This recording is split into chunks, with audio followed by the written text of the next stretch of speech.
My name is Ngina. I work at a very nice organization called Zizi Africa Foundation. I'm the evidence manager, and the organization, we actually do research in terms of skill acquisition, collecting evidence and helping think through what needs to be done in this 21st century to see that everybody has the capacity to live a thriving life. In my life, sometimes I look back that today I'm saying I'm an evidence manager. Where I grew up, I probably am not that kind of child where this story could have been told. My life was meant to be in the village because I grew up in a very small village in Berere. And Berere is interesting because all those people who settled in that village were people who had been chased out of the forest in 1991, 1990. And my mom was part of that group, and we settled there. And I started school in 1994. I was pretty young, 4 years.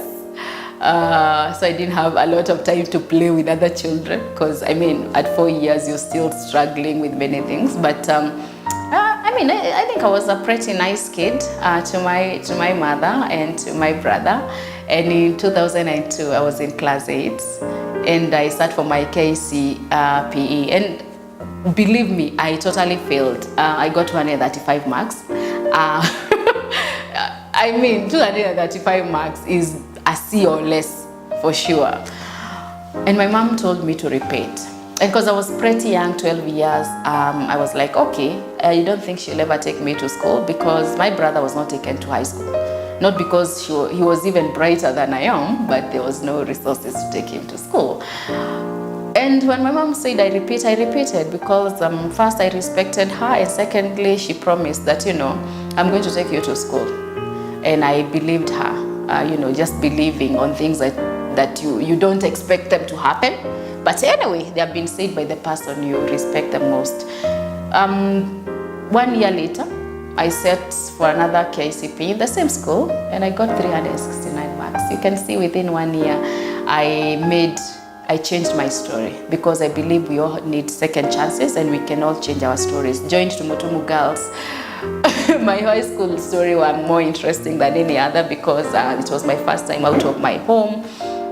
I was in a boarding school. I was with kids that looked different than me because they could speak nice English, nice Swahili, and those sort of things. But I never gave up. Actually, I was inspired by their stories because I was very keen knowing where they come from, what their parents are doing, are they employed? And I could see the difference that my mother, if she had an opportunity to be in school and she worked hard and she got a job, maybe my life would have been different. And so for me, I got inspired by those kids who are different, and they actually cemented the voice that my mom kept sharing with me that, if I went to school, if I did well, we could be better. And so I knew education is very important from such an early age. And I knew as a woman, I still need to work hard. My mom was a woman who raised 2 children. But I wanted a different story also, that I am a woman who is conquering everything because I have the power to break all the glass ceilings. I joined Egerton University to study as a teacher, so I'm a trained teacher of maths and chemistry, and I love numbers.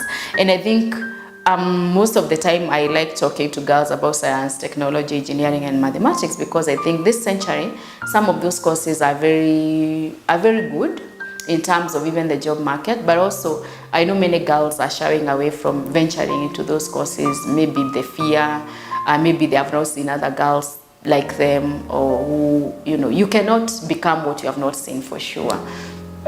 And so finishing Egerton University, starting my master's at Egerton University again, which was given a scholarship for doing very well. In 2015, I finished my master's. I joined Strathmore University for my PhD, and I graduated in 2018. And I became the youngest person to get a PhD in mathematics in Kenya. And I look at that journey that if you count the years, 2002, someone has failed, her story is like it is done, but she writes a new chapter of making history in this country. What I love about my journey is that I didn't look like the person who can make history. I failed at some point. I was given another chance. I had people who didn't know me because at Egerton University getting a scholarship, at Strathmore University getting a scholarship, is because the society has so many opportunities for all of us. And I think girls need to understand that you don't have to come from a very good family for you to make it. You just need to work harder, believe in yourself, gain your confidence, and just become a go-getter. One of the rules for me is that don't say no. Always say a yes, and then ask questions. You know, sometimes you see ladies who have been given opportunities, but they are shying away because they think they don't have the capacity or the capabilities of the skills needed. You have it because you're living with people around you.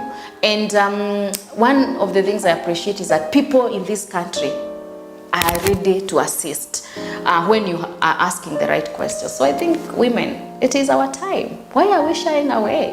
Why don't we want to build our space? If they can't give us the tables, we are going to come with those tables and we are going to occupy the rightful place. But I think equality for me, I keep saying that this is the time we support. Therefore, she let everybody think about women and support women. Because statistics have shown for sure that in this country, girls are still struggling to be somewhere. And I'm not saying that we forget about the boys. I'm saying let's also ensure that we move together as a country with both genders, women and women. And no one should be left behind. Thank you. When I think about an empowered woman, because I think I'm empowered, is first a person who has the skills needed. So you have gone to school, because education will always be something that liberates you, that opens your mind. The second is a person who can think independently. I appreciate the space where I'm able to play with my thoughts and come up with something that I think is worth trying. But more so, when you think about empowered women, I don't think is where you are always trying to show men that you're better than them. It's a person who just respects humanity. Respecting humanity is appreciating that we are in this world together. We are facing the same kind of problems, but we need to move forward. If you're thinking about your country, what space can you occupy in leadership? If you're thinking about education, how can you influence change? How are you ensuring that policies that have been set in this country are being followed? How can you be a voice to the voiceless?